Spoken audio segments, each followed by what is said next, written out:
Welcome to ఆహారుచి. ఈరోజు మన వీడియోలో స్పైసీ రొయ్యల ఆవ పచ్చడి తయారీ చూడబోతున్నాం. దీన్నే రొయ్యల ఆవ పచ్చడి అంటాము. ఈ రొయ్యల ఆవ పచ్చడికి కావలసినవి: పెద్ద సైజు రొయ్యలు 1/2 kg, అల్లం వెల్లుల్లి పేస్ట్ 2 టేబుల్ స్పూన్లు, కారం 50 గ్రాములు, ఆవు పొడి 1 టేబుల్ స్పూన్,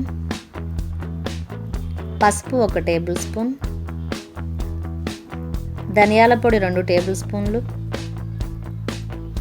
మెంతు పొడి 1/2 టేబుల్ స్పూన్, జీలకర్ర 2 టేబుల్ స్పూన్లు, ఉప్పు రుచికి తగినంత, కొంచెం పెద్ద సైజు నిమ్మకాయలు 4,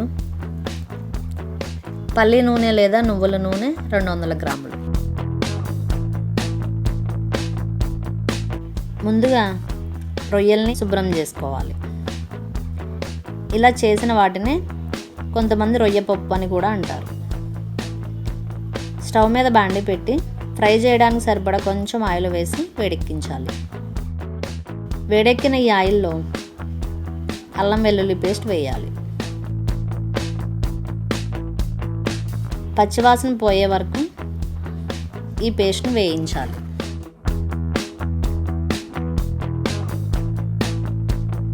ఇప్పుడు ఇందులో శుభ్రం చేసి పెట్టుకున్న రొయ్యలను వేసి మీడియం ఫ్లేమ్లో ఫ్రై చేయాలి.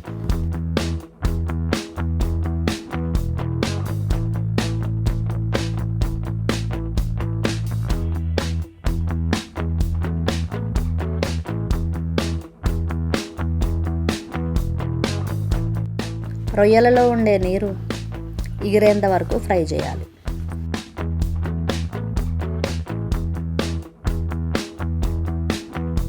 మధ్యలో కొంచెం ఉప్పును చల్లుకోవాలి.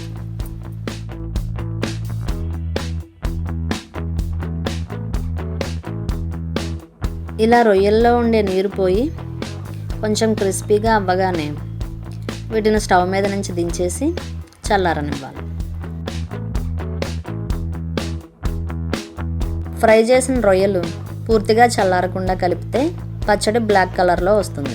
కాబట్టి పచ్చడి కలిపేటప్పుడు రొయ్యలు వేడిగా లేకుండా చూసుకోవాలి. ఈ రొయ్యలు పూర్తిగా చల్లారిన తర్వాత ఇందులో కారం, ఆవపిండి, పసుపు, జీలకర్ర, ఉప్పు, ధనియాల పొడి, మెంతు పొడి, పల్లి నూనె లేదా నువ్వుల నూనె వేసి బాగా కలుపుకోవాలి. మామూలు నూనెను కూడా ఉపయోగించుకోవచ్చు, కానీ పల్లి నూనె, నువ్వుల నూనెలతో వచ్చే టేస్ట్ మామూలు నూనెతో రాదు.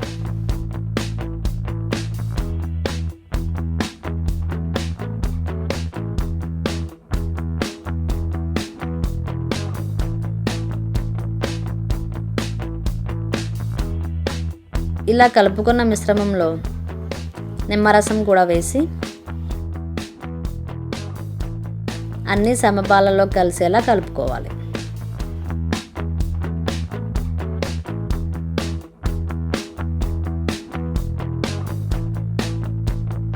ఇదండి ఇవాల్టి టేస్టీ రెసిపీ. గాజు సీసాలో లేదా జాడీలో వేసి స్టోర్ చేసుకొని నెల రోజుల్లోపు ఎప్పుడైనా తినొచ్చు. మరిన్ని ఆహార రుచుల కోసం మా ఛానల్ని సబ్స్క్రైబ్ చేసి ఫాలో అవ్వడం మర్చిపోకండి.